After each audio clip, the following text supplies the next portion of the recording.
Nós vamos, nessa noite, prosseguir, com aquilo que nós estávamos falando na semana passada, que é uma série de mensagens cujo tema é Quem é você? E para isso eu gostaria que você abrisse a sua Bíblia comigo, lá no Evangelho de Jesus, segundo escreveu Marcos, capítulo 4, versículo de número 1.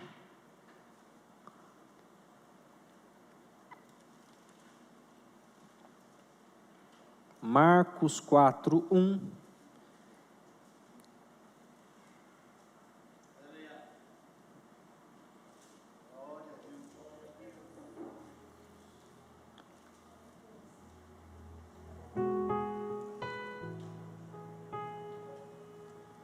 A gente combinou que, tão logo você entenda aquilo que eu estou falando, você vai dar um sinal de vida aí no seu lugar. Amém? Glória a Deus. Porque assim, às vezes eu fico, como diz o pederneirense, eu fico de cara, quando eu vejo uma pessoa celebrando o gol do time do coração, com tanta veemência, com tanta energia, com tanta alegria, mas é tão apático nas suas manifestações de glorificação ao Senhor.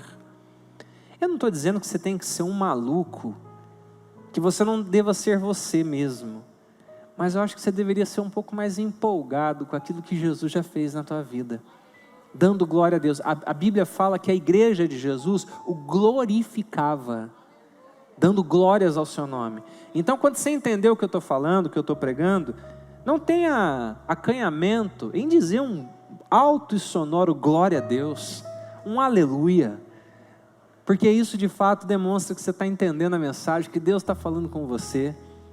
Eu confesso que eu não estou atrás de aplausos, eu não estou atrás de autoglorificação. A minha oração tem sido que o nome do Senhor cresça e o meu diminua. Mas eu quero muito que você seja tocado pela palavra do Senhor. E por isso eu peço que você a leia nessa noite com muita atenção.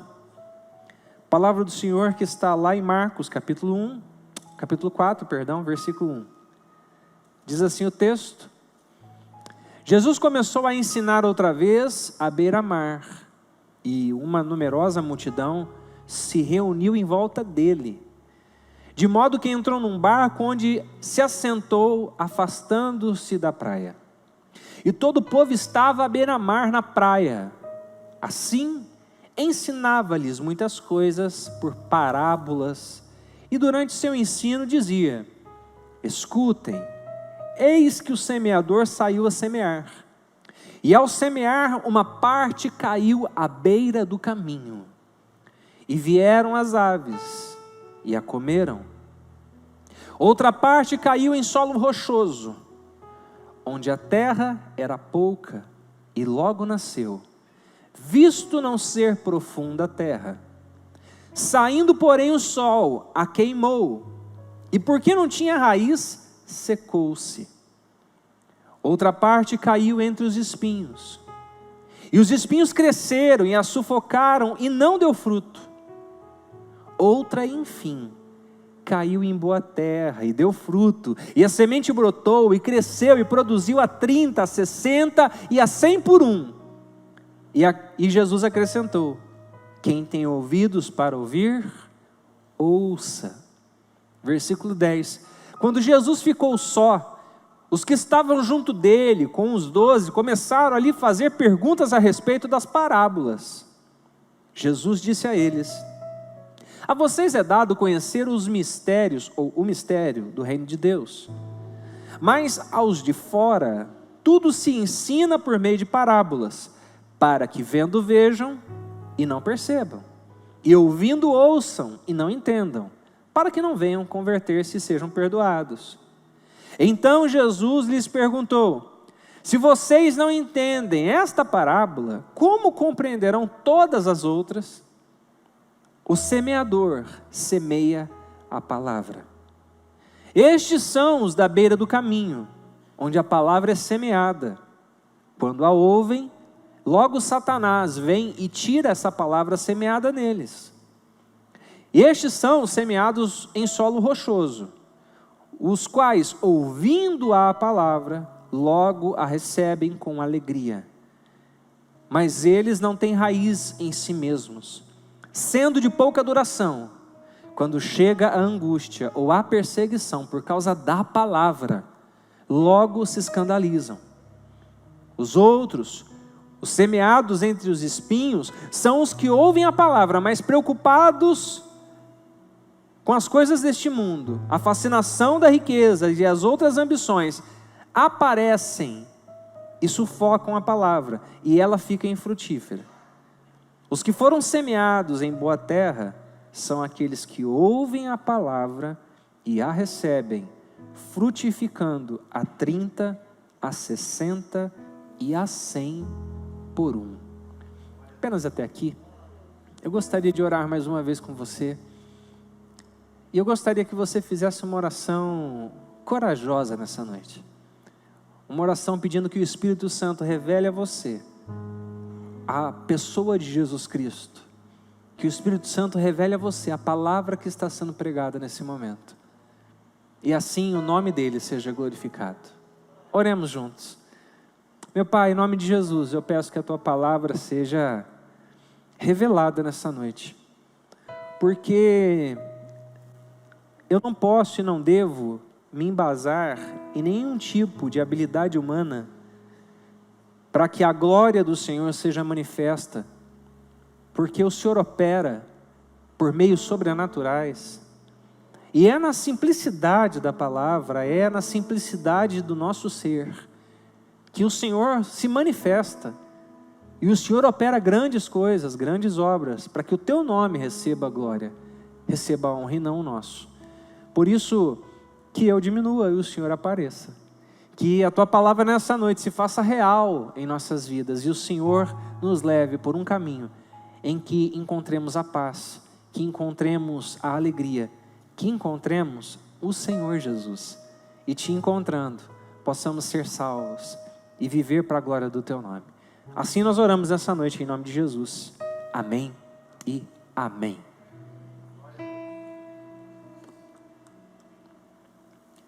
Na semana passada, nós iniciamos aqui uma jornada de autoconhecimento. E talvez você não veio a semana passada, ou está pegando a partir de hoje, por algum motivo. Fique tranquilo que você não vai perder nada. A gente vai relembrar um pouquinho do que nós falamos na semana passada, mas nós iniciamos uma jornada de autoconhecimento, por isso o tema desta série é Quem é você? Eu disse na semana passada, e eu reforço nessa noite, que eu acredito que uma das tarefas mais difíceis que nós temos a realizar na nossa vida, seja a tarefa de descobrir com honestidade, quem de fato eu e você somos. A tarefa do autoconhecimento é uma empreitada difícil, custosa a todos nós, porque perceba, uma vez que todos nós somos falhos, nenhum de nós aqui vive a perfeição plena, porque plenamente perfeitos seremos apenas lá no andar de cima. Enquanto estamos aqui nesse plano, nesse andar de baixo, tudo é imperfeito, as pessoas são imperfeitas, a natureza é imperfeita por conta do pecado. E sendo eu e você imperfeitos, nós temos pontos cegos na nossa vida, de modo que fica muito difícil, às vezes, de fato, nós nos enxergarmos na vida. A gente é fácil, é rápido para dizer que o outro precisa se tocar, se mancar, que o outro precisa ter o tal do desconfiômetro, o outro precisa ter o simancol, mas a gente tem muita dificuldade de nos encontrarmos e de nos situarmos na vida de forma correta e honesta, sabendo exatamente quem nós somos, porque nós temos pontos cegos. E é por isso, de posse dessa ideia, que eu e você precisamos olhar para um espelho fiel, que de fato vai nos mostrar as reais imperfeições que temos. Porque eu não sei se você já percebeu, a nossa grande luta, a nossa guerra constante, não é por uma perfeição, mas é exatamente na luta contra a nossa imperfeição. A nossa luta diária, pelo menos deveria ser, uma luta por aprimoramento, por aperfeiçoamento, por um crescimento, porque afinal de contas isso é ser santo. Santidade, ela é um estado quanto um processo. É estado no momento em que eu fui santificado por Jesus, através do batismo com o Espírito Santo, mas é processo, a partir do momento que eu desejo todo dia me tornar em Cristo, uma pessoa melhor. Não melhor do que o outro, mas melhor do que a mim mesmo. A minha luta deveria ser viver hoje uma melhor versão de mim mesmo, melhor do que eu fui ontem. Mas para de fato eu melhorar, eu preciso enxergar-me num espelho que é fiel. Nós homens, nós não somos muito dados a espelho, pelo menos a maioria de nós não, né? E depois que a gente, no meu caso, por exemplo, que já não tenho mais o telhado, né? A gente olha para o espelho só de manhã, para ver se está tudo certo, se não tem nenhuma remela, né? Para ver se está tudo ok, que a gente lava o rosto, escovou o dente, a gente olha no espelho, está tudo bem, beleza, né? Tem uma barbinha, dá uma penteada e já era. Mas as irmãs, as mulheres vão me entender um pouquinho melhor. Muito embora nós temos muitos métodos sexuais, né? Tem uns irmãos que tiram a sobrancelha, né? Tem uns irmãos que gostam, né, de se cuidar, nada contra, né? Se você gosta disso, glória a Deus, né, irmão? Aleluia. Não tem problema. Mas as irmãs vão me entender melhor. Quando você vai sair, você gosta de se arrumar. E você vai fazer uma maquiagem, você faz a maquiagem sem olhar para lugar nenhum? Você não precisa olhar no espelho para ver direitinho onde você está passando o lápis, onde você está passando aqueles trem lá, sombra, blush, é isso? Base. Enfim, quando a senhora vai fazer aquela funilaria, entendeu? Dá aquele tapa no visu, a senhora precisa olhar no espelho, sim ou não?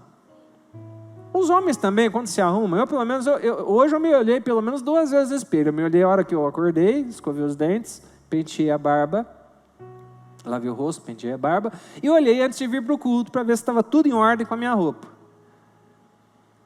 E quando a gente olha no espelho, o espelho revela se está bom ou se está ruim.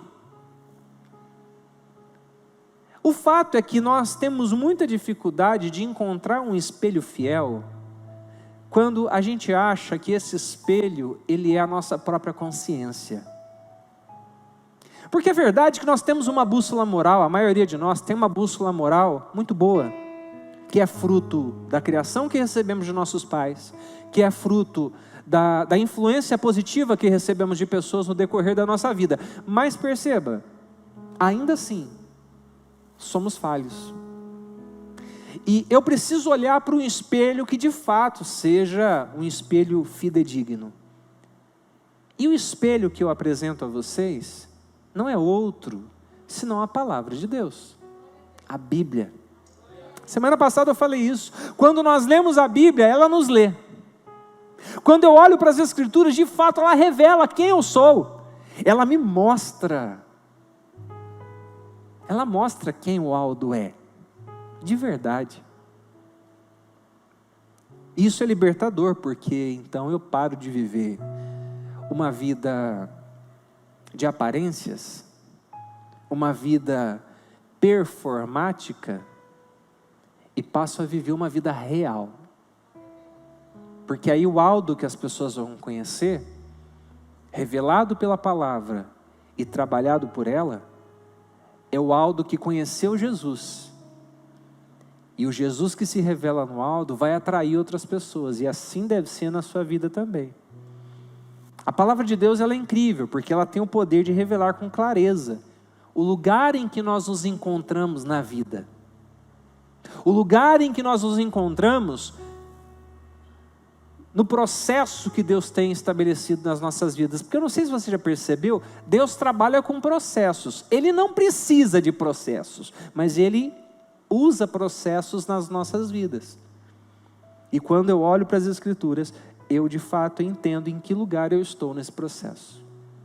O texto que nós acabamos de ler, ele traz no seu conteúdo, no seu bojo, uma parábola que nós já conhecemos há bastante tempo, que é a parábola do semeador.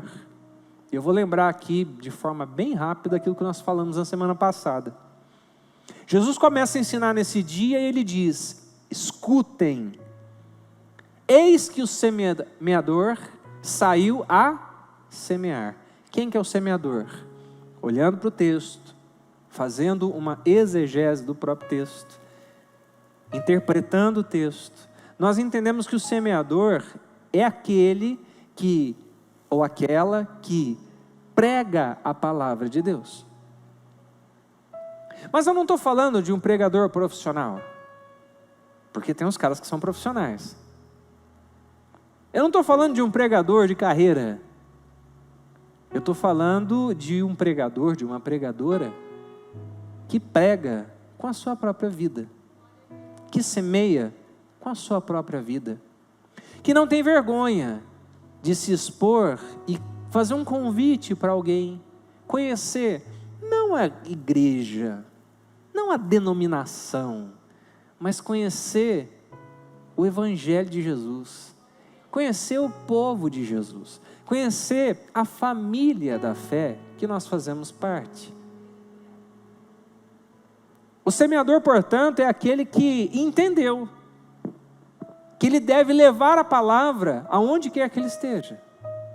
E ele não precisa abrir a Bíblia, impostar a voz, ter um esboço. Não, tudo que ele precisa é simplesmente viver o Evangelho. Eu tenho dito, as pessoas não têm problema com o Evangelho. Às vezes elas têm problema com os evangélicos. É diferente. Que nós não estejamos mais preocupados em sermos evangélicos do que de sermos de fato cristãos. Nosso problema é que a gente acostumou a se rotular. E a gente só comunga com a turma desse rótulo. O rótulo que é um pouquinho diferente da gente, a gente já não quer caminhar mais perto. A gente precisa entender que Jesus não está fechado com placa denominacional nenhuma. Sabe com que Jesus está fechado? Com um povo que o ama acima de todas as coisas. Um povo que o celebra, um povo que o deseja, um povo que tem prazer na comunhão dos santos. Então o semeador é todo aquele que prega a palavra. Agora, a semente é a própria palavra. Palavras são sementes. Já parou para pensar nisso? Todo tipo de palavra que sai da tua boca é uma semente que você está depositando em um terreno. Por isso que a gente deve tomar cuidado com aquilo que a gente fala. Há um provérbio que eu não me lembro se é chinês ou se é árabe. Quem souber que me acuda. Mas diz que dentre as coisas que não voltam atrás, é a flecha lançada e a palavra dita. Depois que falou, é muito difícil. Por isso que a gente precisa entender qual é o tipo de semente que está saindo da nossa boca. É uma boa semente? É a palavra de Deus? E a gente tem que tomar um cuidado aqui de pregar a palavra de Deus. Não a palavra de um homem, não o ensino de uma denominação, não a coloração de um movimento religioso, mas pregar exatamente aquilo que está na palavra de Deus, a palavra pura, cuja hermenêutica não seja eivada de vício, de mácula, não seja viciada na sua interpretação. Porque às vezes até lemos a Bíblia, mas não conseguimos interpretá-la, e a gente começa a recorrer à religiosidade para interpretar a Bíblia. Eu gosto de uma definição do reverendo Hernandes Dias Lopes, que ele diz que Jesus, ele é a exegese de Deus. Ou seja, quer saber quem é o Pai? Olha para o Filho. Olha para a obra de Jesus. Olha como Jesus viveu. E Ele vivo em nós, deseja que nós vivamos essa vida que de fato alcança o outro, não através da religião, mas que alcança o outro através do amor. Jesus era considerado rabi, mestre, entre os judeus, mas ele nunca se aproximou das pessoas com base na sua religião. Ele se aproximava das pessoas com base no amor. Você sabe por quê, irmãos? O amor, ele quebra as barreiras. Ele vence as adversidades. O amor verdadeiro, ele despedaça sentimentos que, cristalizados há muitos anos, vêm ferindo o teu coração, o meu coração. O amor de Jesus, ele de fato nos constrange, e ele nos faz entender o quão importante é, mais do que falarmos, vivermos uma fé prática.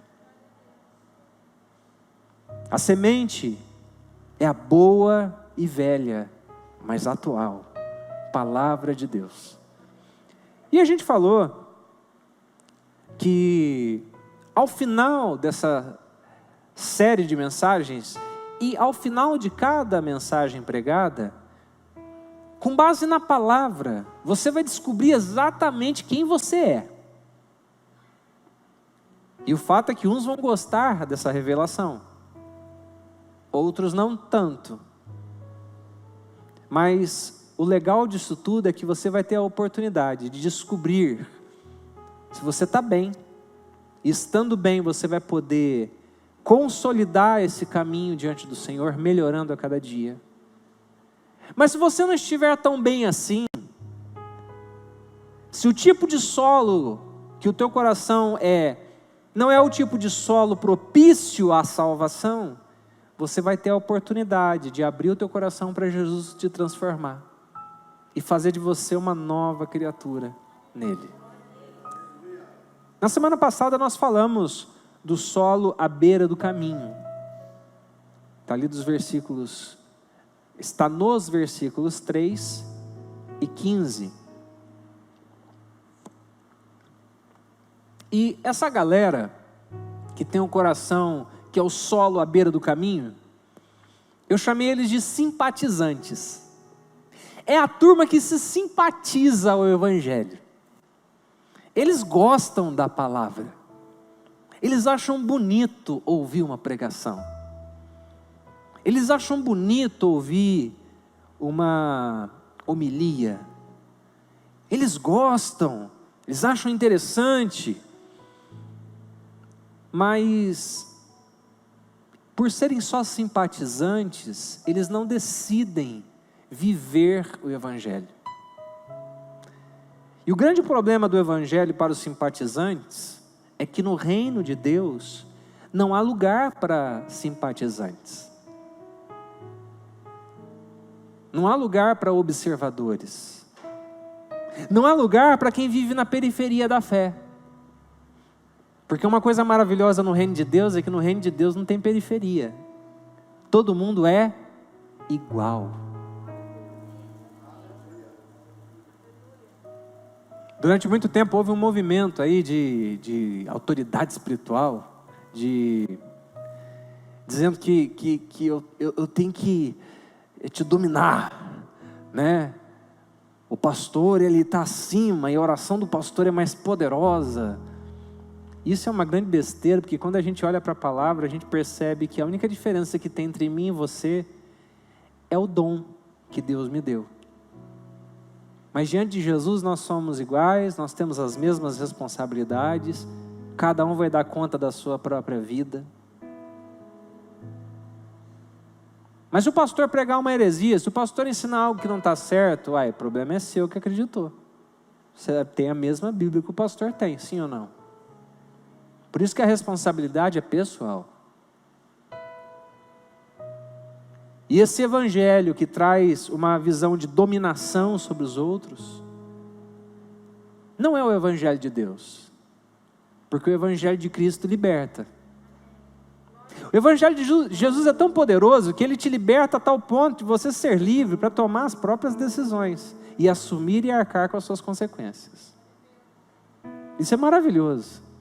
Isso é libertador para mim como líder religioso, porque de fato, graças a Deus, eu só vou dar conta da minha vida diante do Senhor, porque da tua é você quem vai dar conta. Portanto, se um dia você foi ferido, você foi machucado por algum líder, para de jogar na conta dele, assuma a sua responsabilidade e mude naquilo que precisa ser mudado. Perdoe se precisar perdoar, siga em frente, vá adiante, mas não seja um periférico da fé. Não seja aquele que olha à distância, que vive à margem daquilo que Deus espera para você. Porque na geografia do reino de Deus, o único lugar que nós encontramos salvação é na centralidade de Jesus Cristo. Ele é o Salvador, Ele é o Senhor, é Ele quem pode mudar a tua vida. Eu não posso, confesso que às vezes eu queria mudar a tua vida, mas eu não posso, e que bom que eu não posso, porque eu sou falho, eu cometeria erros horrorosos, mas o Senhor que nos chama é o Deus que pode mudar a tua história, é o Deus que muda a tua vida de fato, se você permitir. Então primeiro nós falamos do solo que está à beira do caminho, e porque está à beira do caminho, está fora dele, e porque está fora do caminho, vive à margem do projeto de Deus. Hoje à noite, eu quero me concentrar com você no segundo ponto, que é o tipo de solo que está ali no versículos 5 e 6, que é o solo rochoso. Segundo tipo de solo. E eu gostaria que você lesse comigo novamente, pedir para o pessoal da mídia colocar o versículo 5 de Marcos 4, Marcos capítulo 4, versículo 5 diz assim, olha só o que Jesus está falando. Outra parte caiu em solo rochoso, onde a terra era pouca e logo nasceu, visto não ser profunda a terra. Versículo 6, saindo porém o sol a queimou, e porque não tinha raiz, secou-se. Pula lá para o versículo 16. Estes são semeados em solo rochoso, os quais, ouvindo a palavra, logo a recebem com alegria, mas eles não têm raiz em si mesmos. Grifa isso na tua Bíblia aí, raiz em si mesmos. Grifou? Mas eles não têm raiz em si mesmos, sendo de pouca duração. Quando chega a angústia ou a perseguição, por causa da palavra, logo se escandalizam.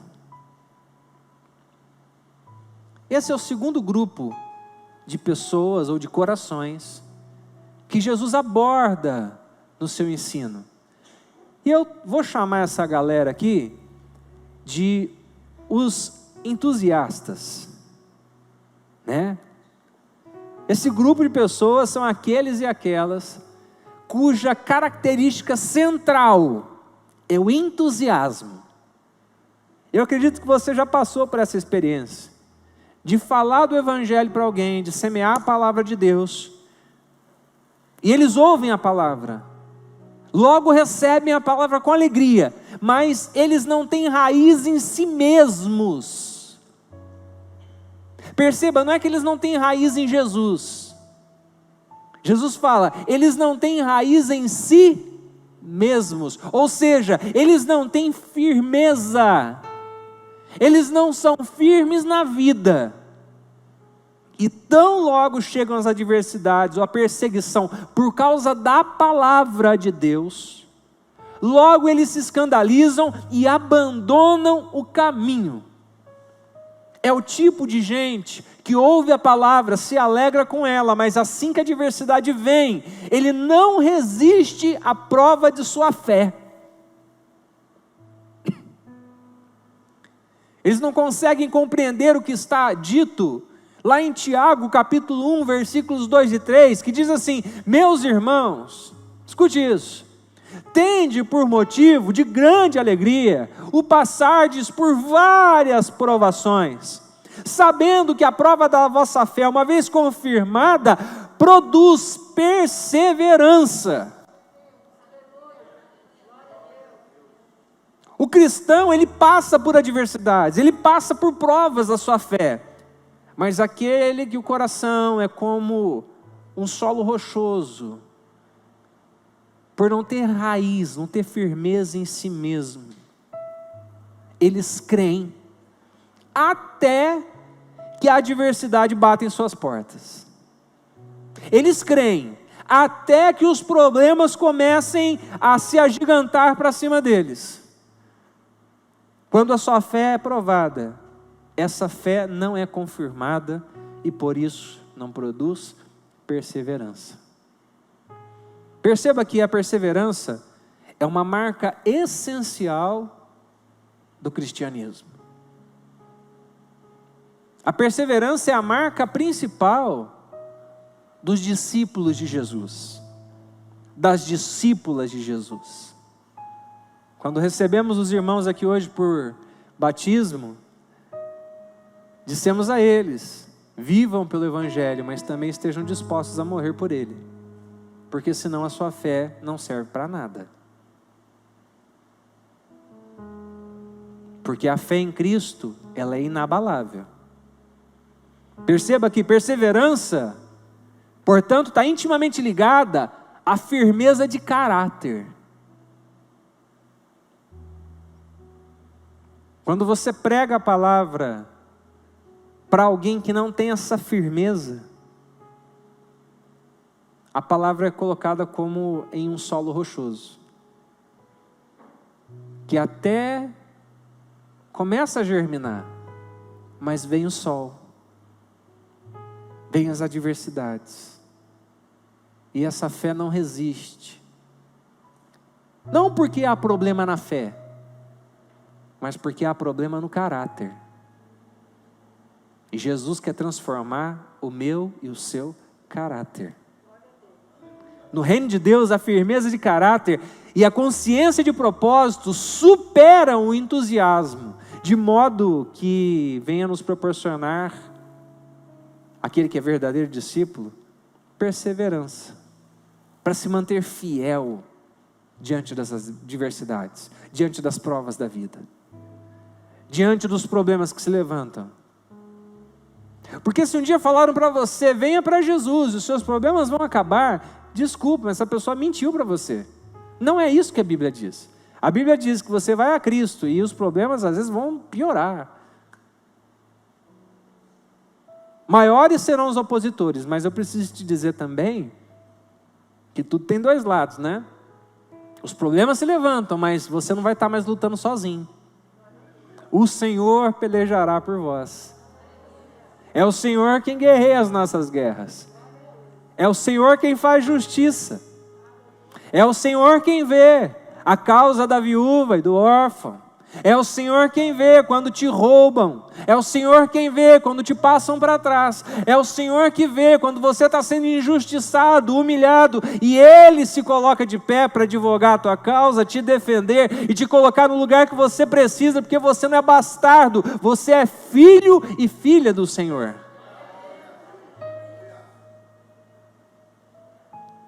Quem de fato teve um encontro com Cristo ressuscitado, entende, compreende que a perseverança, ela é uma marca inerente aos salvos. Jesus disse em Mateus 24:13, aquele, porém, que ficar firme até o fim, esse será salvo. Teu coração e meu coração não pode ser um coração rochoso, pedregoso. O O que caracteriza um coração assim é alguém sem firmeza na vida. Alguém que precisa tratar o seu caráter. E eu não estou falando aqui que você, de repente, que seja assim, é uma pessoa, de forma nenhuma. Eu só estou dizendo que tem jeito de você arrumar o teu caráter em Jesus. Alguém que não tem firmeza é alguém que começa e não termina as coisas. É alguém que tem muita dificuldade em assumir as suas responsabilidades. É alguém que, de fato, tem uma postura de sempre colocar a culpa no outro. Ao passo que firmeza de caráter é chamar para si a responsabilidade de ser alguém melhor. Firmeza de caráter é cortar na própria carne e assumir os seus problemas. Firmeza de caráter é você usar de misericórdia para com o outro, mas quando se trata de você entender que existe um juízo de Deus e você precisa arrumar a tua vida. Nós precisamos entender isso. Jesus, ele nos ensina a viver uma vida que é uma vida de perseverança. Eclesiastes 7:8, a parte A diz assim: melhor é o fim das coisas do que o princípio delas. Para encerrar, eu preciso te dizer que mais importante do que começar bem é terminar bem. Não adianta nada você começar empolgado, animado, e falar que você vai ganhar Pederneiras inteiras para Jesus, e falar que você vai arrebentar, que você vai acontecer, e você vai fazer, e eu vou, e vai, e pá. E dali 6 meses os problemas surgem, as adversidades se levantam, e aí você já desanima, e você já não quer mais, você fala, deixa o outro fazer. Tão importante quanto começar bem, é terminar bem. E para terminar bem eu preciso ter constância. Repita assim comigo: constância é mais importante que velocidade. Às vezes a gente está tão preocupado com a velocidade, quando tudo que a gente precisa se preocupar é ser constante.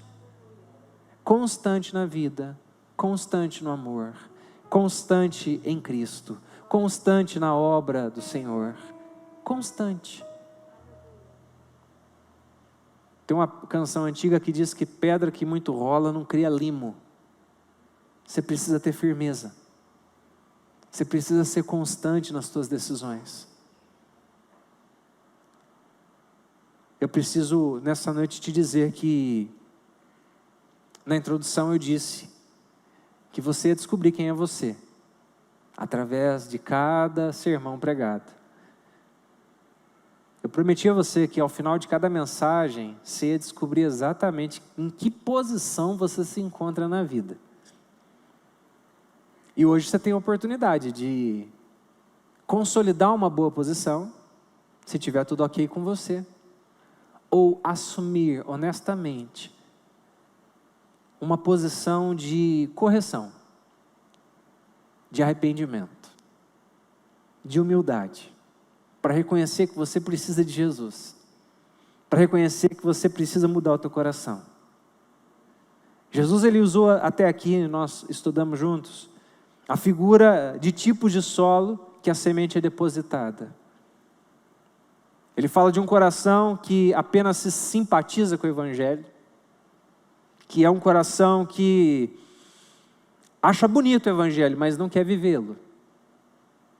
Ele falou hoje aos nossos corações de um tipo de gente que é como um solo rochoso, que é um entusiasta, mas que não tem firmeza, e porque não tem firmeza não chega a lugar nenhum. E a minha oração é que eu e você não sejamos assim. A minha oração é que o nosso coração seja um coração receptivo, uma boa terra, para a semente do Evangelho germinar. Repito, não a semente da religião, porque a religião também entorpece. Tem muita gente que trocou a cocaína, trocou a maconha, trocou a bebida alcoólica pela religião. Porque a religião também dá um barato. Dá umas rodopiadas aí para ver se não fica legal. Dá um barato. Tem gente que trocou o vício. E Jesus quer te libertar nessa noite. Porque Ele é o caminho. Ele é a verdade. Ele é a vida. E ninguém pode vir ao Pai a não ser por Ele. Jesus é a porta. Eu quero te convidar nessa noite a passar por essa porta chamada Jesus. Por isso eu peço que você se coloque em pé no seu lugar. Nós vamos orar.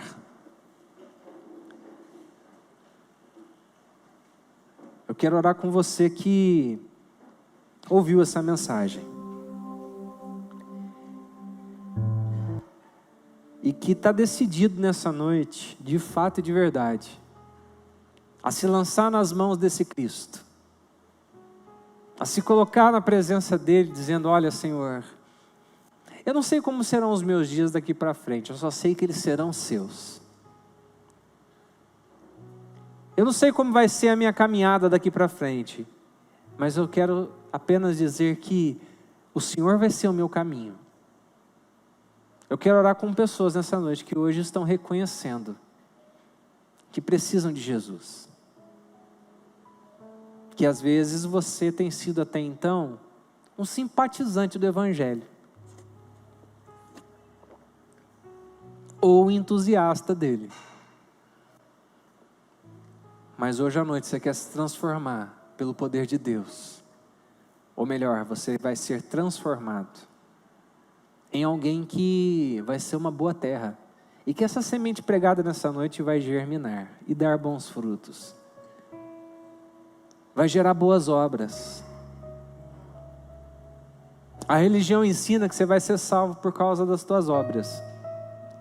Ninguém vai ser salvo porque fez boas obras. Nós somos salvos por Jesus, pelo sangue dele, pelo sacrifício e obra dele na cruz. Mas aquele que foi salvo pratica boas obras. Quem foi salvo ama o próximo. O problema é que a gente acha que o próximo são os parecidos conosco. E na verdade o próximo é bem diferente da gente. E é nessa diferença que Deus vai trabalhar. O grande erro é a gente querer transformar as pessoas em subprodutos daquilo que nós somos. Quando na verdade a gente deveria orar para que as pessoas se transformassem dia após dia na imagem e semelhança de Cristo Jesus, nosso modelo. Por isso eu quero te convidar também a não olhar tanto para o homem. Eu sei que eu, como pastor, líder de uma igreja, eu preciso ser exemplo. E Deus sabe que eu luto com todas as minhas forças para ser um bom exemplo na cidade. Para ser um bom exemplo para os casais. Mesmo não tendo filhos de sangue, eu tenho alguns do coração. Né? Minha filha do coração, nossa filha do coração está lá agora em Kansas, nos Estados Unidos, começando um mestrado. Já começou com Covid pela segunda vez, mas vai dar tudo certo. A Dandara. Mas mesmo não tendo filhos de sangue, eu tento ser um bom exemplo para os pais, amando os seus filhos como se meus fossem. Quando eu falo às nossas crianças, eu não estou sendo genérico, eu estou sendo realista, porque as tuas crianças são as minhas crianças também. Eu me preocupo com elas. Eu me esforço por ser alguém que as pessoas olham e queiram se espelhar, mas eu preciso te lembrar que eu tenho os meus pés de barro, que eu não sou perfeito. E eu preciso te alertar, eu vou errar com você. Uma hora, você vai se decepcionar comigo. Eu nunca prometi para você que eu nunca vou pisar na bola com você. Mas eu prometi que se eu errar, eu vou pedir perdão. Se eu cometer um erro com você e precisar me humilhar, eu não tenho problema nenhum com isso. Maior que o meu ego é meu desejo de que você ache Jesus em mim, mesmo nas minhas imperfeições. Por isso eu quero orar com você nessa noite. Quero orar pedindo que você não olhe tanto para o homem. Olhe para Jesus. É nele que se encontra a paz. As respostas que você tem, aliás, as perguntas que você tem, as respostas estão em Cristo. Eu não vou saber responder tudo. Eu não sei de tudo. Eu só sei de uma coisa. O Jesus que me escolheu e que me salvou, Ele também tem uma obra linda na tua vida. E nós vamos viver essa obra juntos, para a glória do Senhor. Vamos orar? Fecha os teus olhos. Enquanto você ora comigo, o Ministério de Música já vai se colocar a postos. Nós vamos encerrar cantando uma linda canção. Senhor, eu quero, junto com a tua igreja nessa noite, orar de acordo com aquilo que pregamos. A tua palavra, ela é viva e eficaz. Ela é mais poderosa que a espada de 2 gumes. Ela é tão eficaz que ela divide espírito, alma, juntas e medulas. Ela é poderosa para revelar as intenções do nosso coração. Por isso eu descanso na eficácia da tua palavra, que hoje produz bons resultados para o reino do Senhor. Eu oro junto com os meus irmãos e irmãs essa noite, pedindo que o Senhor venha transformar o coração daqueles que de repente seja um coração que está à beira do caminho, ou um coração pedregoso. Que o Senhor venha transformar o coração de um entusiasta, de um simpatizante, em um coração de um adorador, de uma adoradora, que ama o Senhor acima de todas as coisas, que está disposta a deixar todo o resto de lado para olhar apenas para o Senhor. Nos ajuda, Espírito Santo. Faz uma grande obra em nós e através de nós. Nos liberta de todo resquício religioso, que por vezes tenta nos amordaçar. Nos ajude a caminhar na liberdade do Teu Espírito. Nos ajude a entender também que mesmo na liberdade do Senhor, não há espaço para brincadeira, nem para libertinagem espiritual. Nos ajude a viver 100% o Teu propósito. E assim o Teu nome vai ser glorificado. Nos ajude a entender quem nós somos. Eu sei, Pai, o que nós nos tornamos depois do pecado. Mas após a nossa conversão a Cristo Jesus, deixamos de ser inimigos de Deus e passamos a ser chamados filhos do Altíssimo, filhas do Altíssimo. Nós somos não o que o mundo diz, nós somos aquilo que o Senhor diz. Por isso vamos cantar isso nessa noite, para a glória do Teu santo e poderoso nome. Cante essa canção conosco, com muita alegria e certo de que você é um projeto de Deus e que Ele está trabalhando na tua vida para que você cumpra cabalmente o seu propósito na terra.